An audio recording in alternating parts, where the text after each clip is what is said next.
I no longer call it the cost of living. I call it the cost of surviving. No one's living in Canada anymore. Canada is a real country with real heritage, with real culture, with real people, with real land. I don't care how much hatred you have for a single person or an administration. That does not give you the right to go ahead and start keying cars, start smashing windows, start slashing tires. Hello, everybody. My name is Revenue Ravi. Thank you for tuning in. There's a lot of things that I'm going to talk about. There's headlines, there's news, everything that you need to know. Now, listen, ever since Trump has been in office for the last 90 roughly days, every single day he's been doing something. And it can be hard to pay attention to other news. Trump has taken the headlines for every single platform that is news. So this is something that you want to be in. As a person who's a Canadian, as a person who's interested in the Canadian politics, Canadian economics, this is the place for you.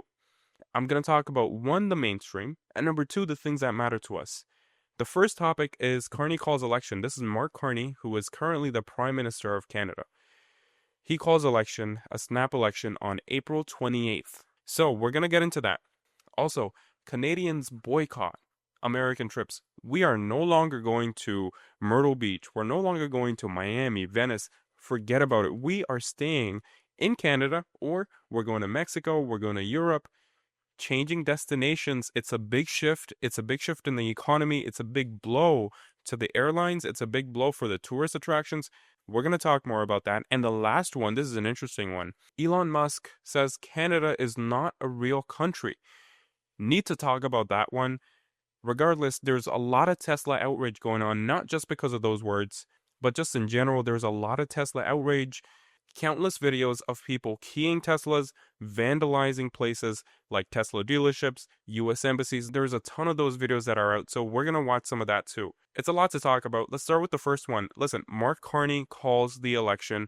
That's April 28th. Again, I'm telling you, it's a very important election. So what I want to do for you, just to start off, is show you the polls. For someone who isn't very deeply connected into the Canadian politics, or you don't know what's going on and you want to be more informed, let's look at this poll together. So we got the Liberal Party, Mark Carney, we got Conservatives, which is Pierre Poilievre, and NDP, Jagmeet Singh. The two most important things that I want you to focus on is Mark Carney and Pierre Poilievre. That's the Liberals and the Conservatives. Let's look at the poll. So listen, honestly, take a second. Let's take a second and just look at what's going on. The blue is Conservatives, the red are Liberals. Take a look at what's going on. By the way, this is a CBC News poll, so I wouldn't really trust these numbers. We are looking at a giant switch in majority. Listen, 2023, July, Conservatives start to gain the lead. You know why? Because the economy is going to shit. That goes up, Liberals go down. Fast forward, and this is a peak. You're looking at 44% Conservatives and 21% Liberals. Listen, I can find polls that give you even more exaggerated numbers, and most likely they are. Conservatives are probably more in the lead. Look, this is not what you want to see as a conservative. This is candy to your eyes if you're a liberal. So folks, listen, we all saw the poll. The question is, are we going to forget what happened in COVID? The lockdowns? Are we going to forget that? Are we going to forget about the house prices, which are absolutely astronomical? No one can afford it. Are we going to forget about the inflation? Are we going to forget about the interest rates?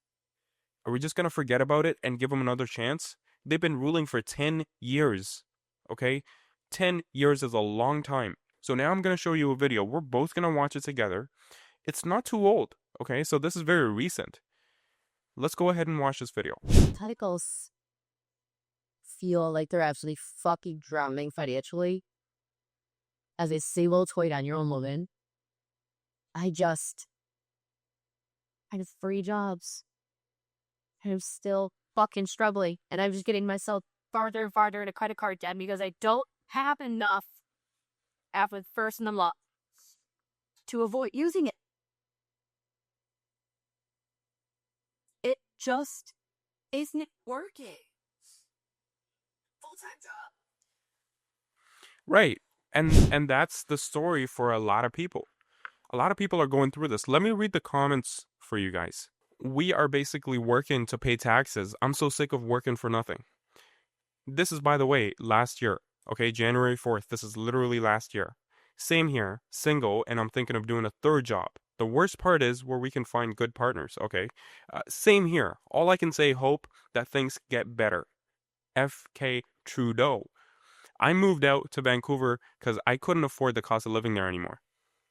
What's next? My family's talking about going back to our home country because of how bad it's getting, okay? Same here, 65% of our wages, minimum to taxes. I'm sick of it. That was just 1 year ago. Not a long time ago, and we have completely forgotten about that? Have we? Don't tell me that's true. Don't tell me that we're just gonna sleep on this. Listen, this is in a month's time. Giving another chance to a party that hasn't treated Canadians so well for 10 years, giving them another chance. As Canadians, we need to do better. So it really is sad to see people struggling, going through 3 jobs and still not being able to afford their standard of living. For those of you who are not Canadian, this is a norm. Working 3 jobs for an average Canadian is literally the norm. And guess what? They're just getting by. I no longer call it the cost of living. I call it the cost of surviving. No one's living in Canada anymore. We're all surviving. We're making ends meet. We're doing more work because everything is going to go up, but not your wages. Your wages are not going to go up. And you only have a certain amount of hours in a day. So people are really doing 3 jobs. Imagine doing that. Imagine doing 3 jobs. It's absolutely ridiculous. If you do that much hard work, you should be getting paid for it. The Canadian dream is no longer alive. All right, to the next topic. Canadians completely boycott their trips to America, whether that be from a car trip or whether that be from an airline. You are not going to see a Canadian, not as much Canadians in America visiting, having fun. Let me tell you why that's happening. So Trump calls our prime minister a governor. That's for one. Calls our country the 51st state. Okay. Disrespects our values as a trade partner. Tells lies about fentanyl crossing the border when he knows there really isn't any, next to none, while at the same time hits us with a tariff which is 25% plus. Are you kidding me? If there's one thing that's coming out of this is Canadians are uniting and all this hatred is going towards America. So Canadians are no longer choosing to go to America because of those disrespectful things being done by the president. Now let's talk some numbers. Travel to the US dropped 15%. 15% is not that much, and let me explain why. Currently, it's 15%. The reason why is that these trips were booked 6 months ago, 5 months ago, 4 months ago. They were pre-booked. For a lot of people that are Canadian, if a flight is pre-booked to America, they're going to end up going. So some of them still cancel, but most of them, they end up going. So it's only a 15% decrease. Let me give you the real number. Flight bookings for summer have dropped by 7-0. They have dropped by 70%. That is 14 million Canadians that are no longer going to be seen in America, which might be seen in Cancun and Europe. Now let's do some math here. Let's say an average flight costs you $2,000. We're going to include the flight. We're going to include the hotels, the food, the activity that you're doing. Everything included, let's say $2,000, okay? $2,000, you multiply that by 14 million Canadians, that is $28 billion. Lost. Gone. Completely gone. It's not coming back. In fact, it's going to Mexico. It's going to Europe. Now, this doesn't just affect America itself. Now, this affects tourist cities that, rely on tourism. New York City, Times Square. This is going to have real impacts for the shopkeepers. You might not have a shop, but for other American citizens who have shops in that place, they're going to be hit hard. Harder than they've ever been hit. Ever. Moving on to the next topic, Elon Musk says that Canada is not a real country. I got some words for Elon Musk. Canada is a real country with real heritage, with real culture, with real people, with real land. And by the way, do I need to remind Elon Musk that he actually is a dual citizen? He's a Canadian citizen as well. So this is not a great thing to say coming from the richest person on this planet. I hope this wasn't supposed to be sarcasm, because this is not sarcasm. This is not funny. He should not be saying this type of stuff. And if he really doesn't like Canada, then get rid of the citizenship. Get rid of the passport that you have of the not real country. Canadians are getting mad, and not just Canadians, the whole world is sort of turning on Elon Musk. So much so that people are taking out their anger on Teslas, on Tesla dealerships, on US embassies. People are mad. And again, when I say people, I mean liberals. So let's go ahead and watch some of these clips They're absolutely crazy. You need to see them. Spy glances over at the car. Moments later, they return and quickly start keying the passenger door with a phone in the other hand. Yeah, that's real ironic, holding a phone while committing a crime where you're actually getting recorded, your face is completely clear. It's good that these faces are getting out into the public. Next video is this one. Right, just taking a stroll, get your key out. Okay, there you have it. What miserable people. Literally. Look at her. What miserable life do you have to be doing this to private property?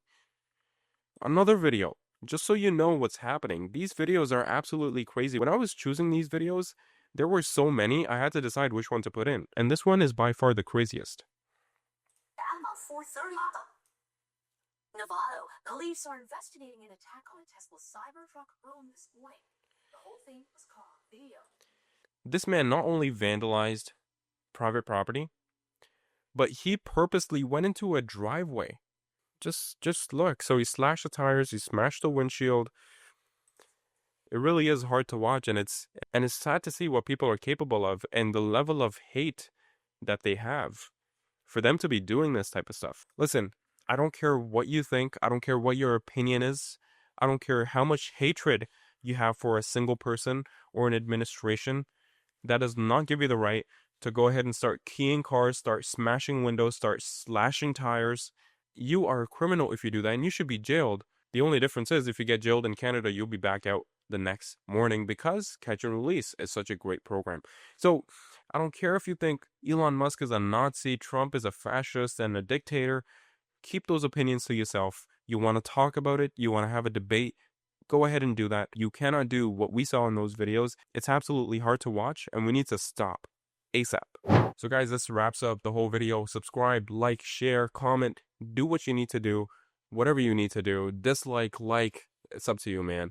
I appreciate you staying and watching all the way until the end. All the way. I really appreciate it. Thank you so much. And take care. Let me know what the next topic that you want for my next video. And take care and have a great day.